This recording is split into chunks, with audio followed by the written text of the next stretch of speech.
Yeah, and maybe soon, who knows? There's in countries everywhere, you have kind of the populist movements, ethno-nationalists, populists, whatever you want to call it, are rising. So we'll see in the next decade how things turn out.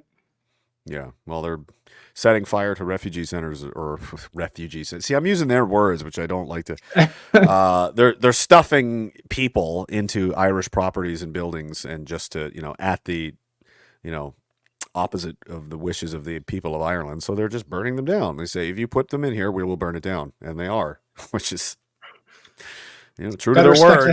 That's right. Right.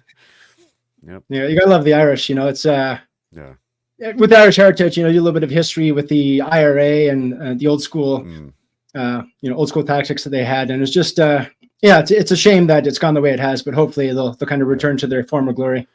Yeah, it's surprising. Yeah, and that whole party that they have there is that the IRA ended up is full blown globo homo mass migrate. Just crazy.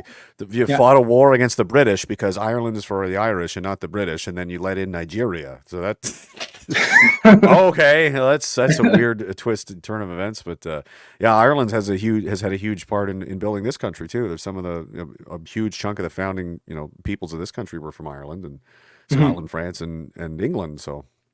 Yeah, there's a lot of, I think probably most of us in this country have some relatives or somewhere to Irish, relations, and we celebrate St. Patrick's Day and all of that. So when I was episode 2, I think of the show, we had a gentleman from Ireland on, a buddy of mine, Dave, and he was saying that both parties, the government and then the opposition party, actually, like we talk about the uniparty here, but they actually formed like a legitimate single party. Jeez. So they are one party. Said governments don't happen unless the government calls for it, and so that leads to the rise of what's happening now. Wow. So crazy stuff going on over there, man. They charge you a TV tax. Did you know that?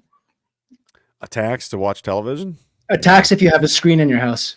Oh, and how do they check that? Does somebody come by and take a look through the windows to see if there's screens in there? You got to be kidding. They go door to door, and people do this job. Like, I want to do that job, and nobody beats the shit out of them every day. Like in Ireland, really? Same country Conor McGregor's from, are you sure?